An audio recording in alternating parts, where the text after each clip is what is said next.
হ্যাঁ,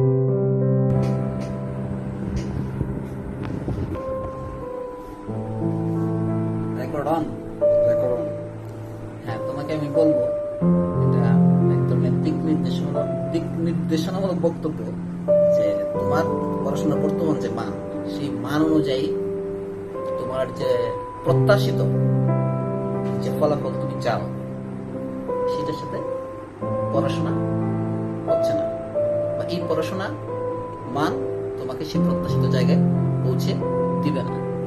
তার অর্থ হচ্ছে না ঢাকা বিশ্ববিদ্যালয়ে কিন্তু তুমি টার্গেট করো যে তুমি 100 বা 200 মধ্যে থাকতে চাও, বর্তমান পড়াশোনা তোমার যে মান, আমার যেটুকু অবজারভেশন, সেই অবজারভেশনে ঢাকা ইউনিভার্সিটি তো দূরের কথা, তুমি তার আশপাশ ইউনিভার্সিটিতে চান্স পাবো না বলতে বললাম, জগন্নাথ বিশ্ববিদ্যালয় বলতে বললাম, জাহাঙ্গীরনগর। কারণ জাহাঙ্গীরনগর, জগন্নাথ বিশ্ববিদ্যালয় এবং ঢাকা বিশ্ববিদ্যালয় সকাল বিকালে পরীক্ষা হবে, কিন্তু তাদেরটা সকালে হয়, তোমার ইউনিটে বিকালে হবে।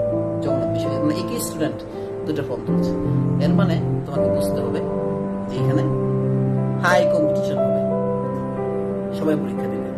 সুতরাং আমি চাই